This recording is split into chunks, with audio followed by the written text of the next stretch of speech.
오늘 우리에게 허락하신 말씀 읽겠습니다.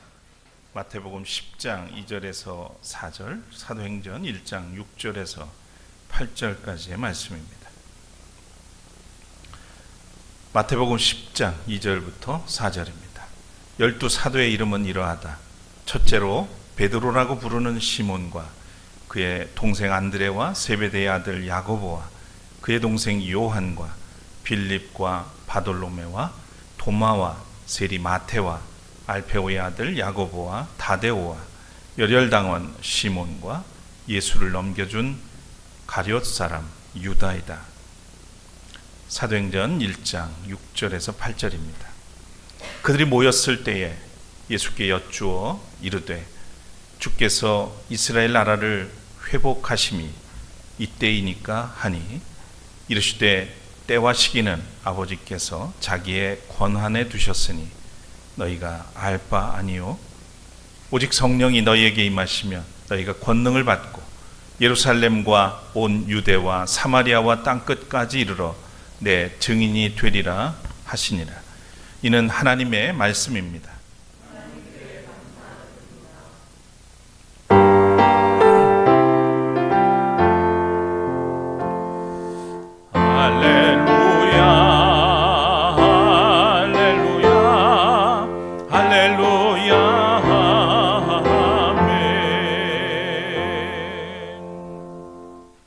자리에 앉으시겠습니다.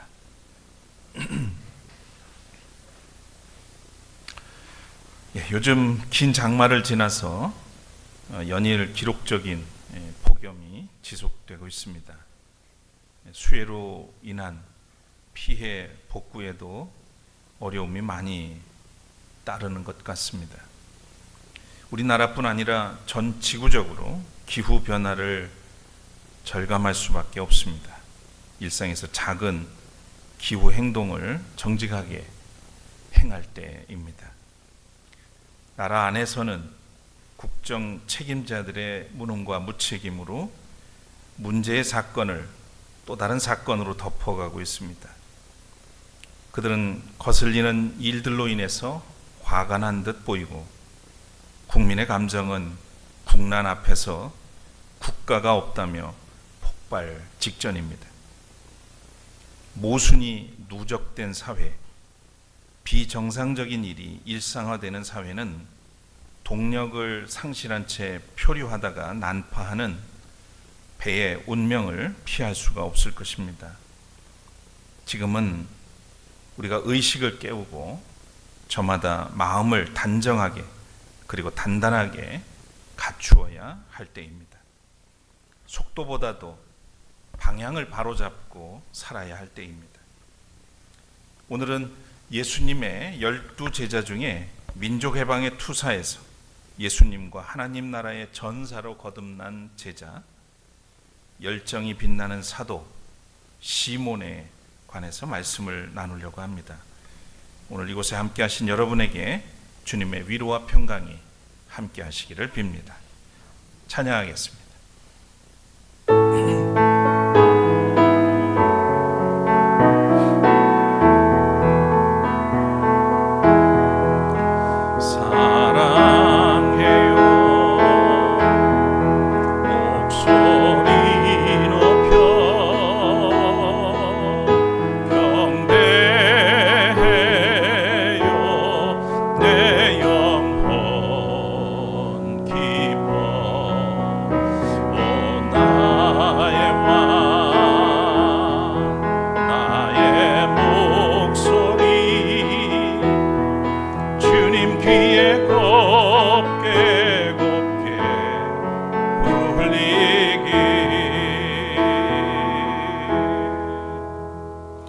주님, 오늘도 우리를 기억해 주시고 예배자로 삼으셔서 감사합니다. 이 시간 우리의 살던 모습 그대로, 있는 모습 그대로 주님 앞에 나왔습니다. 성령께서 우리를 기억하시고 우리를 고쳐주시고 우리를 새롭게 해주시고 변화시켜 주시옵소서. 남들보다 먼저 앞서가려고 다름질해오던 우리의 삶을 잠시 멈추게 하시고 우리가 가는 방향이 옳은지, 또 우리의 삶의 태도가 하나님 보시기에 아름다운 모습인지 성찰해 볼 수 있는 이 아침 되게 해주시고, 무엇을 위해서 우리가 힘쓰고 살아가는지를 점검할 수 있는 시간 되도록 인도해 주옵소서. 부르셔서 변화시키시고 새로운 삶의 목적과 가치를 위해서 살도록 하셨던 주님의 제자 시몬의 삶을 통해서 우리의 모습을 발견하게 하시고 하나님 앞에 새롭게 더 아름답게 세워져 가는 우리 모두가 되도록 인도해 주옵소서. 말씀 속에 역사하시기를 원합니다. 부족한 종에게도 주의 은총을 덧입혀 주옵소서. 우리를 통해서 주의 뜻을 이루시고 주의 영광을 나타내 주옵소서. 예수 그리스도 이름으로 간절히 기도드립니다. 아멘.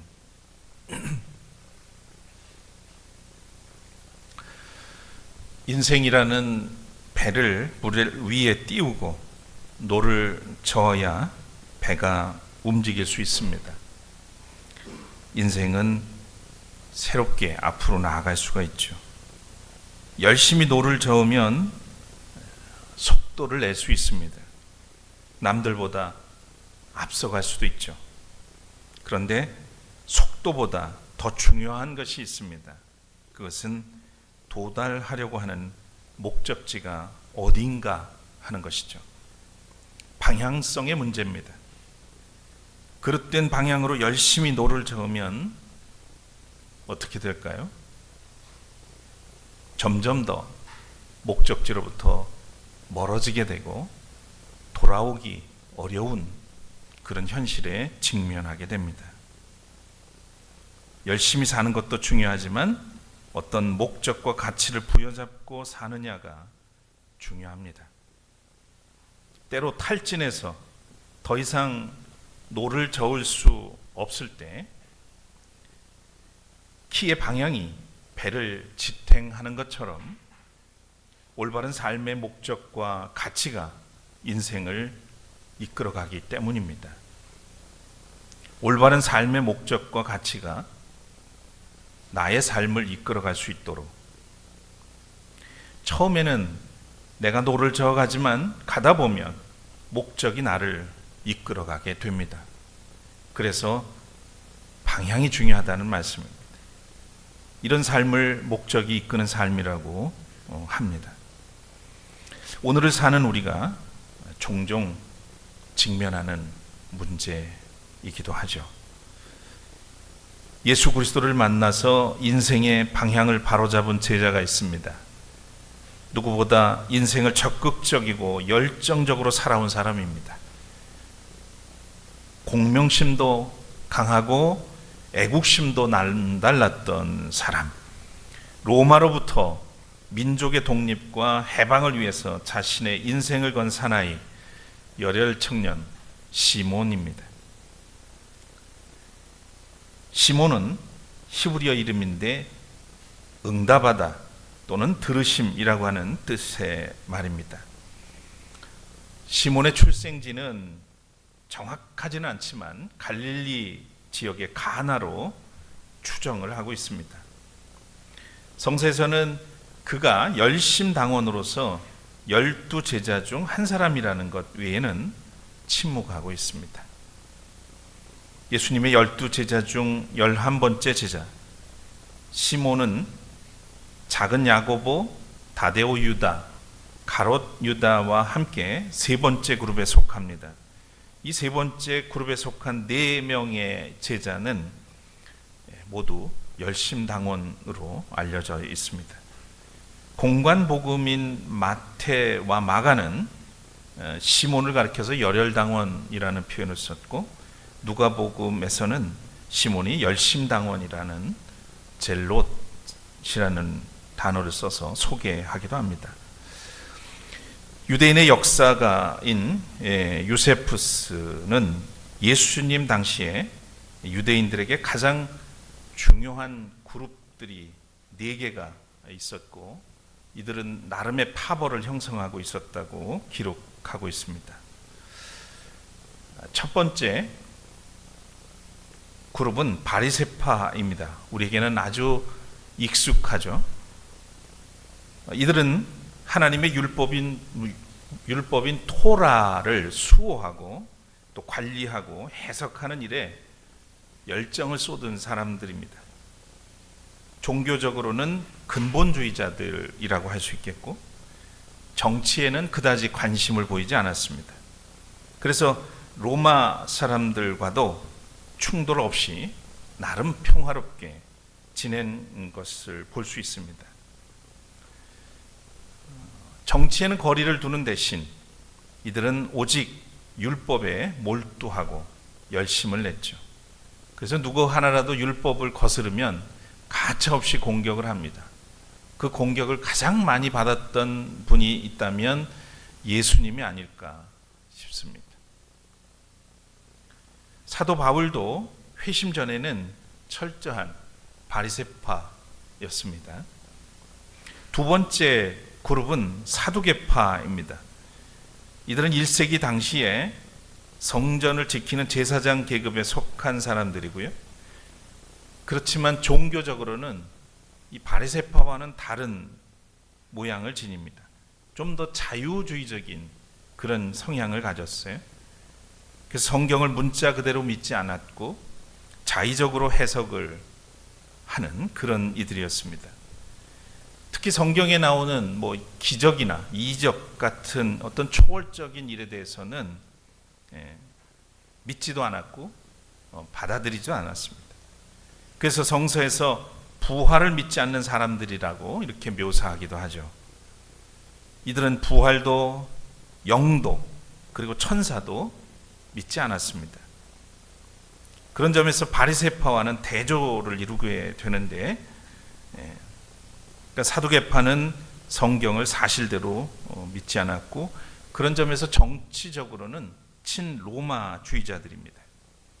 그래서 로마에 빌붙어서 기득권을 누리는 유대인 중에 상류층을 이루었던 그룹입니다.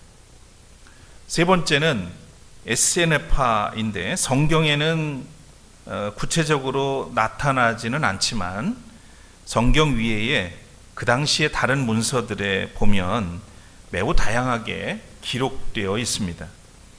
이들은 금욕주의자들입니다. 매사의 경건성을 추구했고 욕심을 극도로 자제하며 살았습니다. 그리고 메시아에게만 소망을 두고 메시아에 대한 대망을 꿈꾸던 이들이고요. 그렇지만 반로마 제국의 성향을 가지고 있었습니다. 일부 학자들 중에는 우리가 아는 세례 요한이 에세네파의 출신이었을 것이다 이렇게 말합니다. 광야에서 약대 털옷을 입고 메시아를 기다리던 모습에서 에세네파의 모습을 볼 수 있다는 것이죠. 이들은 사회로부터 격리돼서 따로 광야에 나가서 나름의 공동체를 이루고 살았어요. 아마 여러분 들으신 바가 있을 텐데 쿰란 공동체 같은, 거기서 사회 문서가 발견이 돼서 또 널리 알려져 있기도 합니다. 그 다음에 마지막 네 번째 그룹이 열심당원입니다. 철저한 반로마주의자들이라고 할 수 있겠습니다.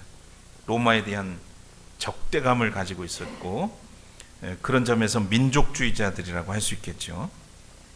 무력 투쟁을 통해서라도 민족의 해방을 열망하던 종교적 또 정치 세력이라고 할 수 있겠습니다.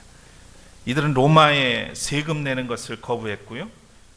극단의 폭력과 테러를 통해서 로마인들 혹은 친로마적인 유대인들을 살해하는 일에도 가담하기도 합니다. 예수님 대신 자유를 얻었던 바라바 기억나시나요? 예수님을 십자가에 못 박으라 하기 전에 한 사람을 6월절에 풀어주게 돼 있는데 그때 바라바를 원했어요.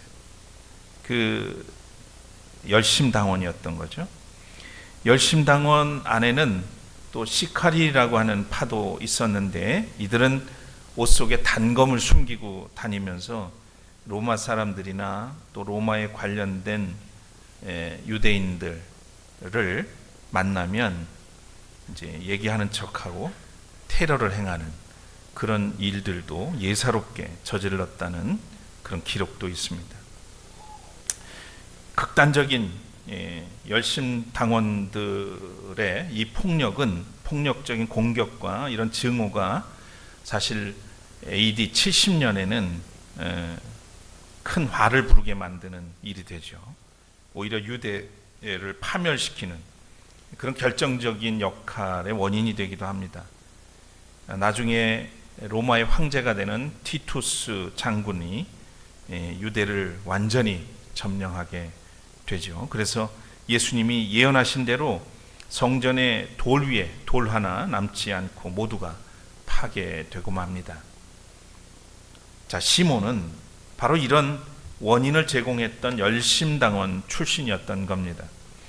그래서 예수님의 포용성과 여기서 예수님의 포용성과 또 제자 사랑을 그냥 지나칠 수가 없어요. 앞서서 언급했던 것처럼 예수님의 12제자 중에 3분의 1이 열심당원이었고요.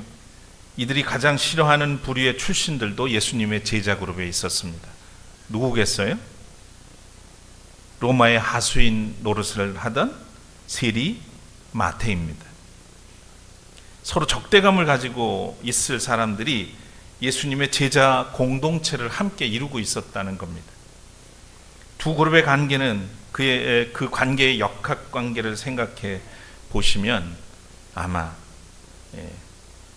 어떤 그룹에 내가 정말 극도로 싫어하는 누군가가 있다면 그를 사랑하기까지, 그를 받아들이기까지 결코 쉬운 일이 아니잖아요. 얼마나 많은 시간과 노력이 필요한지 모릅니다. 어떤 특별한 계기가 없는 한 사랑하고 받아들이기가 어렵습니다. 왜냐하면 그동안 살아온 길이 나는 쟤들과는 달라라고 하는 분명한 정체성을 가지고 있었기 때문이죠. 예수님이 이런 정반대의 삶을 살아온 사람들을 똑같이 당신의 제자로 삼아주셨습니다. 그리고 예수님이 이 세상을 떠나기 직전 다락방 광화를 통해서 12제자들에게 당부를 합니다. 이제 나는 너희에게 새 계명을 준다. 서로 사랑하여라. 내가 너희를 사랑한 것 같이 너희도 사랑하여라. 너희가 서로 사랑하면 모든 사람이 그것으로서 너희가 내 제자인 줄을 알게 될 것이다. 사랑해서 남들이 너희가 내 제자인 것을 알게 하라는 분부였습니다. 아마 이 말을 들은 제자들은 엄청난 도전이 아닐 수 없을 거예요. 서로 적대 감정을 가지고 있었던 이들이었다면 더더욱 그랬을 수 있습니다. 그리스도 안에서 과연 사랑할 수가 있고 사랑함으로써 주님의 제자가 될 수 있다고 하신 이 말씀이 그들에게 크게 도전이 됐을 테고 고민을 많이 하는 계기가 되었을 수 있습니다. 온유하고 겸손하신 주님은 참으로 넉넉한 가슴을 지닌 스승이었음을 보여주는 장면이 이 말씀이 아닐까 싶습니다. 오늘 우리 사회는 이념의 양극화로 몸살을 앓고 있습니다. 오늘날 세상은 교회를 향해 이 극단의 이념으로 찢어진 사람들을 예수의 마음, 그 사랑으로 품을 수 있을까 의심하고 있죠. 우리는 오늘 상극의 제자마저 품으신 주님의 모습과 그의 가르침에서 우리가 그리스도의 사랑 안에서 하나가 될 수 있는 가능성을 보게 됩니다. 주님의 제자라면 우리도 이념을 넘어서 서로 사랑할 수 있어야 하겠습니다. 시몬의 삶의 변화는 그럼 언제 어떻게 일어난 것일까요? 극렬 민족주의자에서 주님의 제자로 하나님 나라의 일꾼으로 변화되는 계기가 무엇이었을까? 그것은 유일하게 오늘 본문에서 읽은 사도행전 1장 6절에서 8절 말씀에 나름의 단서를 찾을 수가 있습니다. 여기서 시몬이라는 이름은 등장하지 않아요. 그러나 그 맥락을 따라가다 보면 시몬이라는 것을 알 수 있다는 겁니다. 예수님이 부활하고 승천하시기 전에 이 땅에서 40일 동안 제자들 가운데서 머물러 계셨습니다. 예수님의 부활이라는 믿을 수 없는 놀라운 사건을 경험한 제자들 가운데는 당연히 이런 기대를 갖는 사람이 있었을 겁니다. 다시 살아나신 저분의 권능을 보니 지금 로마에 의해서 압제된 이 민족을 해방시킬 수 있는 힘을 가지신 게 틀림이 없어. 이렇게 생각한 제자가 있었을 겁니다. 그 한 제자가 이렇게 질문을 합니다. 주님께서 이스라엘에게 나라를 되찾아 주실 때가 바로 지금입니까? 성경학자들은 이 질문한 제자가 시몬이었을 것이라고 추정합니다. 그 이유는 이런 질문을 자기 민족에 대한 의식과 집착을 가진 사람이라야만 할 수 있기 때문이죠. 물론 열심당원이 4명이 있었지만 그 4명 중에도 가장 적극적으로 보여지는 인물이 시몬이기 때문인 것 같습니다. 이 말씀을 들은 이 질문을 받은 예수님의 대답이 흥미롭습니다. 때나 시기는 아버지께서 아버지의 권한으로 정하신 것이니 너희가 알 바 아니다. 이스라엘 민족의 회복의 때 그것은 하나님의 경륜과 계획 가운데서 이루어진다는 것입니다. 이보다는 제자들이 먼저 관심을 가져야 할 더 중요한 일이 있었죠. 이어지는 말씀. 그러나 성령이 너희에게 내리시면 너희는 능력을 받고 예루살렘과 온 유대와 사마리아에서 그리고 마침내 땅 끝에까지 이르러 내 증인이 될 것이다. 이 말씀이었습니다. 다시 말하면 복음을 전하라는 것입니다. 그것이 하나님 나라를 이 땅에서 실현하는 길이기 때문입니다. 저는 시몬이 정말 주님의 말씀을 진지하게 경청하면서 그리스도의 제자의 삶을 살아갔을 것으로 생각합니다. 그는 점차 좁은 의미의 민족주의를 극복하고 넓은 의미의 하나님 나라 비전을 갖게 되었을 겁니다. 시몬은 주님의 부활과 승천, 성령의 체험을 경험하면서 새로운 길을 보게 되었죠. 그는 민족이라는 경계를 넘어서 모든 민족을 향한 하나님의 구원을 지금까지 상상조차 해보지 못했던 다른 차원의 구원을 발견했습니다. 그래서 시몬은 조국의 투사에서 예수의 투사로 거듭날 수 있었습니다. 유대교의 열심당원이 평화와 사랑으로 무장한 예수의 열심당원이 된 것이죠. 다데오 유다에 관한 말씀을 드릴 때 함께 소개했던 것처럼 시몬은 페르시아 선교 중에 다데오와 함께 순교를 당한 것으로 전해집니다. 이때 시몬은 몽둥이에 맞아 죽은 다데오 유다와는 달리 거꾸로 매달려서 사타구니부터 머리까지 톱으로 육신이 두동강 나는 끔찍한 처형을 당한 것으로 알려지고 있습니다. 오늘 주님의 제자 시몬의 삶을 정리해 보면 2가지 정도로 요약할 수 있을 것 같습니다. 하나는 나라와 민족을 열정적으로 사랑한 사람이라는 것이죠. 비록 협소한 민족주의자일지라도 민족의 해방과 독립을 꿈꾸고 투신했던 기백을 우리는 기억할 수 있습니다. 종교적으로나 사회적으로 기득권에 기대기보다는 나라가 위기에 빠졌을 때 동지들과 함께 뜻을 세우고 행동하는 양심이 그에게 있었습니다. 2번째는 폭력을 버리고 예수님 사랑의 투사가 된 겁니다. 시몬은 적대감을 가졌던 세리 마태를 품었습니다. 주님의 십자가의 고난과 죽으심에서 나타난 사랑으로 내면의 분노와 폭력성을 태워버리고 사랑으로 세상을 변혁할 꿈, 하나님 나라의 소망을 품었습니다. 그런 민족의 독립투사에서 예수님의 열정적인 사랑의 투사, 사랑으로 세상에 보내심을 받은 사도가 되었습니다. 우리는 여전히 세계 유일한 분단 국가에서 살아갑니다. 지난 7월 27일은 정전 70주년이었습니다. 통일의 염원은 현재 시점에서 보면 요원한 것처럼 보입니다.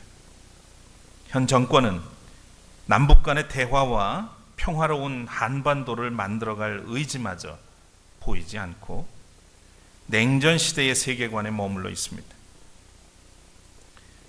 군사 주권과 외교적 주권 의식도 없이 미국과 일본의 외교력에 끌려다니며 부역자 노릇을 하고 있는 모습을 보면 국민의 한 사람으로서 한심하기 그지없습니다. 한반도 종전선언과 평화협정을 이끌어내서 평화롭고 당당한 주권 국가가 세워지도록 우리가 함께 기도해야 하겠고, 그리스도인으로서 나라를 사랑하는 마음으로 주체적인 평화를 위한, 통일을 위한 행동을 해야 하겠습니다. 예수님을 믿는다는 것, 제자로서 예수 그리스도를 따른다는 것, 성령의 능력을 입고 세상에 보내심을 받은 사도가 된다는 것은 곧 삶의 방향이 전환된 것을 의미합니다. 삶의 목적과 가치의 차원이 달라진 것을 의미하죠. 사랑센터 가족 여러분, 민족의 독립투사였던 열심당원 시몬이 사랑으로 예수의 투사가 된 것처럼 삶의 방향과 가치를 하나님 나라에 두고 새롭게 인생의 노를 저어가는 주님의 제자들이 되시기를 축복합니다.